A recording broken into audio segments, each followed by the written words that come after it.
AMD's Q2 fiscal 2026 release gives you a clean first rate. Management said data center represented 58% of company revenue in the quarter. That tells you immediately that this was not just a broad uplift story. One segment became the center of the company. The segment table shows where the quarter concentrated. Data center revenue was $6.7 billion, up 107% year over year. Client grew, embedded grew, and gaming declined, so the scale story is not evenly distributed. It is heavily concentrated in the data center business. At the top line, the quarter was strong. AMD reported $11.5 billion of revenue, 54% gross margin, $2.3 billion of net income, and $1.66 of non-GAAP diluted earnings per share. So the quarter worked on both growth and earnings, not only on narrative. The majority share claim matters because it changes how you read the whole company.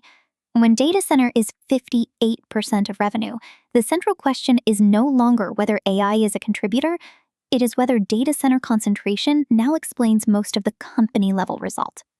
This is where discipline matters. $11.5 billion of revenue and $6.7 billion of data center revenue are reported Q2 facts. Instinct deployment scaling, Helios beginning to ramp, and second-half data center acceleration are management statements about what comes next. They matter, but they are not booked Q2 results.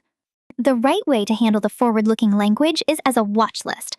Management says Instinct deployments are scaling, Helios is beginning to ramp, and data center sales should accelerate in the second half of 2026. Those are the next checkpoints. They are not proof that the next half already happened. The repeatable workflow is to classify every claim before you react to it. Ask which AMD numbers are reported Q2 results, which describe the business mix, and which remain second-half expectations.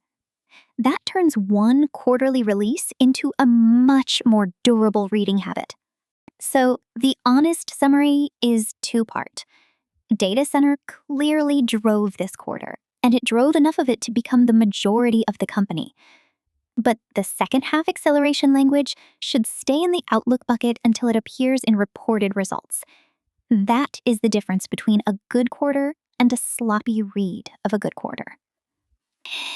Upload AMD's release and 10Q to PDF AI. Ask what was already reported in Q2, what only shows segment concentration, and what still belongs to second-half guidance. Then go back to the cited line yourself. Educational content only, not investment advice.